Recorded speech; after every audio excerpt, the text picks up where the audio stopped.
ಜಾಸ್ತಿ ಬೆಳೆಯುತ್ತಲ್ಲ ಸರ್. ಈಗ ನೋಡಿ ಎಲ್ಲರೂ ಈಗ ಇದನ್ನೇ ಪ್ರಶ್ನೆ, ಮುಳ್ಳು ಸಜ್ಜೆಗೆ ಏನಾಗುತ್ತೆ, ತುಂಬಾ ಎಲ್ಲ ಕಳೆಗಳು ಬರ್ತವೆ, ಎಲ್ಲ ಗಿಡಗಳು ಬರ್ತವೆ. ಮುಳ್ಳು ಸಜ್ಜೆ ಯಾಕೆ ಬೆಳೀತಾ ಅಂದ್ರೆ ಈವನ್ ಕಳೆನಾಶಕ ಹೊಡೆದ್ರು ಕೂಡ ಅದು ಸಾಯಲ್ಲ. ಅದಕ್ಕೆ ನಾನು ಹೇಳೋದು, ಅಂತರ್ ಬೆಳೆಗಿಂತ ಮುಂಚೆ ಕಳೆನಾಶಕ ಹೊಡೆಯೋದನ್ನ ನಿಲ್ಲಿಸಿ, ಬೇರೆಯವನ್ನೆಲ್ಲ ಕಳೆ ತಕೊಂಡಾಗ ಅದು ಬರೋದಿಲ್ಲ. ಆಯ್ತಲ್ಲ, ನೀನು ಹೇಳಿದ ಕ್ವಶನ್ ತುಂಬಾ ಉಪಯುಕ್ತವಾದ ಕ್ವಶನ್. ಬೇರೆ ಇನ್ನೊಂದೇನಂದ್ರೆ, ಮೆಸ್ಕಿನ ಜೋಳವನ್ನ ತಡ್ಕೊಂಡು ಬೆಳೆಯುವಂತ ಶಕ್ತಿ ಆ ಮುಳ್ಳು ಸಜ್ಜೆಗಿದೆ.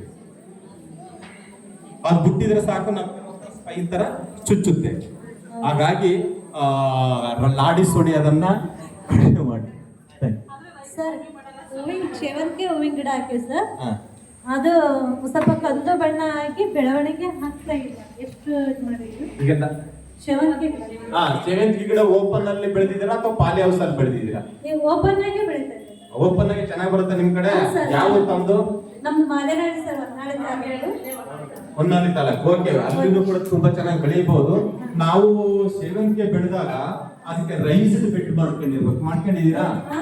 ರೈಸ್ಡ್ ಬೆಡ್ ಅಂತಂದ್ರೆ ಮಾಡ್ಕೋಬೇಕು ದೊಡ್ಡದಾಗಿ, ನೀರ್ ಮಾತ್ರ ನಿಲ್ಬಾರ್ದು, ಮಾಡ್ಬೇಕಲ್ವಾ? ಈ ಹೂವುಗಳಲ್ಲಿ ಬಿಸಿಲು ಚೆನ್ನಾಗಿದ್ದಾಗ ಹೂವು ಕ್ವಾಲಿಟಿ ಚೆನ್ನಾಗಿರುತ್ತೆ. ಕಂಟಿನ್ಯೂಸ್ ಆಗಿ ಮಳೆ ಇಟ್ಕೊಂಡಾಗ ಹೂವು ಕ್ವಾಲಿಟಿ ಕಡಿಮೆ ಆಗುತ್ತೆ. ಅವಾಗ ಏನ್ ಮಾಡ್ಬೇಕು ಅಂತೀರಮ್ಮ, ಅದಕ್ಕೆ ಫ್ಲವರ್ ಸ್ಪೆಷಲ್ ಅಥವಾ ಸೂಕ್ಷ್ಮ ಪೋಷಕಾಂಶಗಳ ಒಂದು ಭರಿತವಾದ ಒಂದು ಮಿಶ್ರಣ ಇದೆ, ಅದೊಂದು ಬಡ್ಕೋಬೇಕು. ಜೊತೆಗೆ ಏನಾದರೂ ಕರ್ಲಿಂಗ್ ಸಿಂಪ್ಟಮ್ಸ್ ಬಂದ್ರೆ ಇಮಿಡಾಕ್ಲೋಪಿಡ್ 1 ml 1 ಲೀಟರ್ ನೀರಿಗೆ ಮಿಕ್ಸ್ ಮಾಡ್ಕೊಂಡು ಹೊಡ್ಕೋಬೇಕು.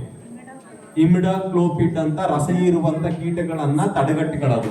ಆಮೇಲೆ ಇನ್ನೊಂದು ಫ್ಲವರ್ ಅನ್ನ ತಿನ್ನುವಂತ ಒಂದು ಕೀಟ ಇದೆ, ಅವು ಮುಟ್ಟಿದ ಸಾಕು ಪೆಟಲ್ಸ್ ಎಲ್ಲ ಬಿಡ್ತವೆ, ದಳಗಳೆಲ್ಲ. ಸೊ ಅದಕ್ಕೆ ಇಂಡಾಕ್ಸಕಾರ್ಬ್ 0.5 ಗ್ರಾಮ್ ಪರ್ ಲೀಟರ್, ಇಂಡಾಕ್ಸಕಾರ್ಬ್ ಅಥವಾ ಕೊರಾಜಿನ್ 0.3 ml, ಇವೆರಡು ಆಲ್ಟರ್ನೇಟಿವ್ ಹೊಡ್ಕೊಂಡ್ರೆ ನಿಮ್ಮ ಸೇವಂತಿಗೆ ಹೂವಿನ